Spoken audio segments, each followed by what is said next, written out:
Hello guys, welcome to my another blog. আর আজকে সকালবেলা না পড়াতে বসেছি, আর সবার চেয়ে যে রোদের মধ্যে বসবে, তাই সবাইকে নিয়ে একটুখানি বসে পড়লাম রোদের মধ্যেই টিউশন পড়াতে। আর দেখো কি করছে এরা।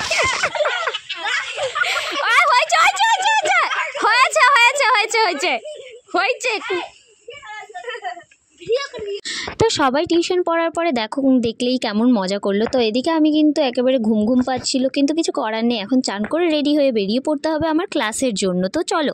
এটা কি আছে রিদ্ধি? পাখি। সকালবেলা আজকে রিদ্ধি এই পাখিটা ধরেছে, তাই না? তবে পাখি ধরা খুব বাজে ব্যাপার, এটা আমি একদম কি করি না। থাকো, আসলাম দি। গাইজ, আজকে একটুখানি তাড়াতাড়ি বেরালাম, কারণ আজকে না পান পাতা নিতে হবে বনানীর বাড়ি থেকে। জয় আমাকে ফোন করে বললো, তো ভাবলাম তাহলে একটু আগে আগেই বেরিয়ে যাই। তো চলো এখন যাওয়া যাক। তো আমি চলে গেছিলাম ক্লাসে, আর এর মাঝখানে কিন্তু পান পাতা যেটা নেওয়ার কথা বলছিলাম সেটা কিন্তু নেওয়া হয়ে গেছে, যেটার ক্লিপ আমি একদমই নিতে পারিনি। আর এদিকে কিন্তু সংযুক্তা জয়ের জুতো পরে হেঁটে বেড়াচ্ছিল, তো সেটা দেখো কতটা ফানি।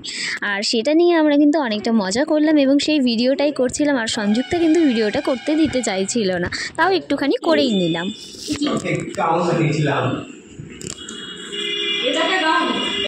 ক্লাস থেকে বেরিয়ে আমি চলে গেছিলাম আজকে নতুন টিউশনি পড়াতে যাব এক বাড়িতে, তো সেই বাড়িতেই চলে গেছিলাম। আর এই যে হলো আমার সেই স্টুডেন্ট। তো প্রথম দিন যেহেতু খুব ভেবেছিলাম হয়তো দুষ্টু হবে, কান্না করবে, বাট অত একটা কান্নাও করেনি, দুষ্টুমিও করেনি, খুব একটা খারাপ না, বাট একটু স্লো বেশি, এটাই সমস্যা। একটা পড়ানো হয়ে গেল, এখন আরেকটা পড়াতে যেতে হবে। তো চলো তাড়াতাড়ি পড়াতে যাই।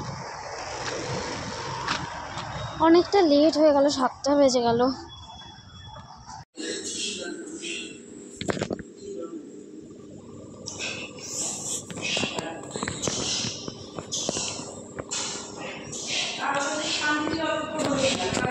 ফাইনালি আমি বাড়ি চলে এসেছি এবং এখন 9:30 বেজে গেছে। ফটোফট এখন ফ্রেশ হবো আর খাওয়া দাওয়া করে শুয়ে পড়বো। একটু শরীরটা ভালো লাগছে না।